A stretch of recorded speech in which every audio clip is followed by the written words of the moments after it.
अस्सलामुअलैकुम दोस्तों, मैं फ़िराज़ और आप देख रहे हैं फ़िराज़ व्लॉग। आज इस वीडियो में बताने वाला हूं सऊदी अरब के कुछ अहम और ख़ास खबरें जो मैं एक एक करके आपको हिंदी में पढ़ के सुनाता हूं। तो सबसे पहले खबर यह है कि वैक्सीन में चिप है। बहुत लोगों के हम भी सुने, सोशल मीडिया पे भी सुन रहा हूं, तो उसके हवाले से क्या कहा गया है तो मैं आपको सुनाता हूं। किसी भी कोरोना वैक्सीन में माइक्रोचिप नहीं है। सऊदी अरब के बाल रोग विशेषज्ञ डॉक्टर मोहम्मद आमिर तालिमत ने कहा है कि किसी भी कोरोना वैक्सीन, खासकर फाइजर में माइक्रोचिप नहीं है और इस संबंध में किए गए सभी दावे मनगढ़ंत हैं।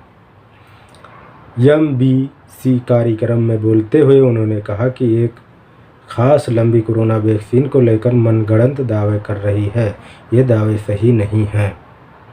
डॉक्टर मोहम्मद आमिर तालिमत ने मजाक में कहा कि उन्होंने फाइजर वैक्सीन के साथ अपने बांह पर चुंबक लगाकर ये पता लगाने की कोशिश की कि क्या इन्हें टीका लगाया गया था, लेकिन उन्हें ये देखकर आश्चर्य हुआ कि चुंबक उनकी बांह से नहीं चिपक सकता। अगर वैक्सीन में माइक्रोचिप लगा दी गई होती तो चुंबक उसकी बांह में चिपक जाता। उन्होंने कहा कि फाइजर वैक्सीन का सूत्र सरल है। चिकित्सा विशेषज्ञ इसमें शामिल सामग्री के नाम और मात्रा से अवगत हैं, उनकी धातु नहीं है। एक टीके की प्रतिरक्षा प्रणाली लंबे समय तक चलती है। उन्होंने कहा कि फाइजर वैक्सीन प्रतिरक्षा प्रणाली को 95% तक मजबूत करती है। इसका असर 2 साल तक रहेगा। इसके बाद तीसरी खुराक की सिफारिश की जा सकती है। जहां तक साइनोफार्म वैक्सीन की बात है, इसकी 2 डोज 79% रेजिस्टेंस होता है, जबकि 6 महीने के बाद इम्यून सिस्टम कमज़ोर हो जाता है।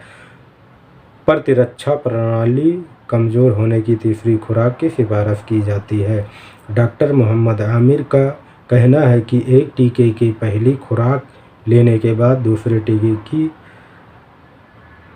की खुराक लेना सैद्धांतिक रूप से अस्वीकार है, लेकिन इस पर अभी भरोसा नहीं किया जा सकता है क्योंकि इस संबंध में और अधिक शोध की आवश्यकता है। उन्होंने काले फंगस की जिक्र करते हुए कहा कि ये उन लोगों को प्रभावित करता है जिनका इम्यून सिस्टम कमज़ोर होता है, जैसे कैंसर के मरीज।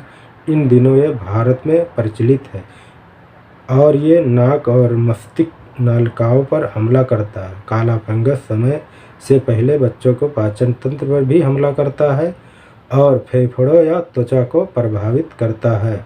घाव वाले रोग भी प्रभावित होते हैं।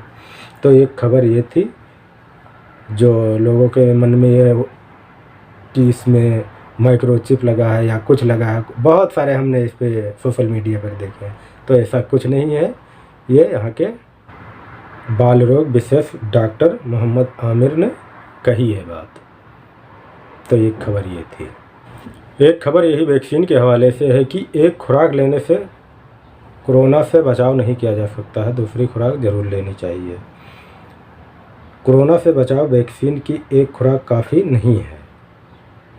सऊदी स्वास्थ्य मंत्रालय ने कहा है कि वैक्सीन की एक खुराक कोरोना वायरस को फैलने से रोकने के लिए पर्याप्त नहीं है क्योंकि ये आवश्यक प्रतिरक्षा विकसित नहीं करती।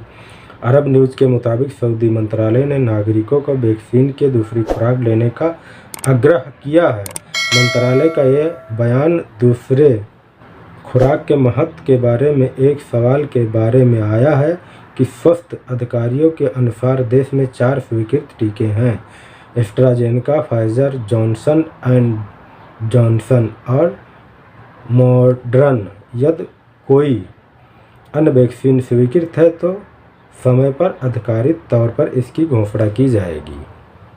मंत्रालय ने यह भी कहा कि अगर पहली खुराक के बाद संक्रमण होता है तो दूसरी खुराक के कार्यक्रम में 6 महीने में ठीक होने की समयावधि के अनुसार बदलाव किया जाएगा। हाल ही में शोध और सिफारिश के आधार पर मंत्रालय ने ये भी कहा कि समान रूप से गर्भवती महिलाओं को टीका लगाया जा सकता है और गर्भावस्था को स्थगित करने की कोई आवश्यकता नहीं है। मंत्रालय के अनुसार टीका स्तन के दूध के लिए खतरा पैदा नहीं करता है, लेकिन ये सिफारिश की जाती है कि स्तनपान कराने वाली महिलाओं को टीका लगाया जाए क्योंकि वंचित लाभ संभावित नुकसान से अधिक है। इस बीच मंत्रालय ने सऊदी को चेतावनी दी है कि उन्हें कोरोना वैक्सीन प्राप्त करने के बाद खसरा और कंठमाला सहित अन्य टीकों के बीच कम से कम 14 दिन का अंतराल देना होगा। सऊदी अरब में शुक्रवार को कोरोना वायरस से 10 और लोगों की मौत हो गई, जिससे कुल मरने वाले की संख्या 7,224 हो गई। सऊदी अरब में अब तक के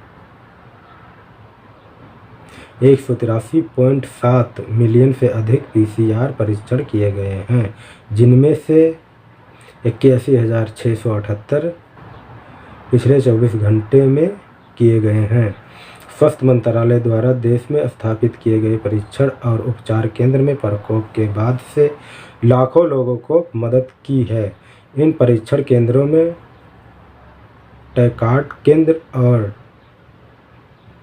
डेटामाइन क्लिनिक शामिल हैं, जो रोग के स्थिति की पुष्टि करने के तरीके के बारे में जानकारी प्रदान करते हैं। टैकार्ड सेंटर ऐसे लोगों की जांच करते हैं जिनमें हल्के लक्षण होते हैं या वे किसी मरीज के संपर्क में रहे हैं, जबकि डेटामाइन क्लिनिक ऐसे मरीजों को देखते हैं जिनमें बुखार, सूंघने व स्वाद लेने की लक्षण दिखाई देते हैं, थकावट और सांस लेने में कठिनाई होती है। इन सेवाओं को स्वास्थ्य मंत्रालय के स्वास्थ्य ऐप के माध्यम से एक्सेस किया जाता है। सऊदी अरब और उसके निवासियों ने कोरोना वैक्सीन का प्रशासन जारी रखा है और अब तक के 12.529 मिलियन से अधिक लोगों को टीका लगाया जा चुका है। तो एक खबर ये थी। आखिरी में कोरोना वायरस के हवाले से आज टोटल केस आए सऊदी अरब में 1142, जिसमें से ठीक हुए हैं 1089, 13 लोगों की मौत हो गई है। सबसे ज़्यादा केस आए हैं रियाद में 336, मक्का में 250, इस्टर्न में 158, मदीना में 97, असीर में 60, जीजान में 59, अलकफी में 52, ताबूक में 37, हैल में 32, नजरान में 25, अलबहा में 19, नॉर्थन बॉर्डर पर 11, अलजोफ में 6।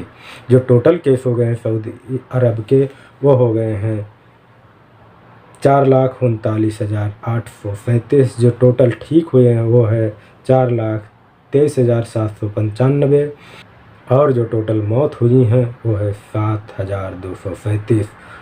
और जो कोरोना वैक्सीन की टोटल डोज दी गई है वो है 1,26,06,414 और जो एक्टिव केस हैं वो है 8,815। जो गंभीर हालात में है वो है 1,329। तो ये था आज कोरोना वायरस के हवाले से टोटल केस कितने आए हैं तो मैंने आप लोगों को पढ़ के सुना दिया हूँ। वीडियो देखने के लिए बहुत बहुत शुक्रिया।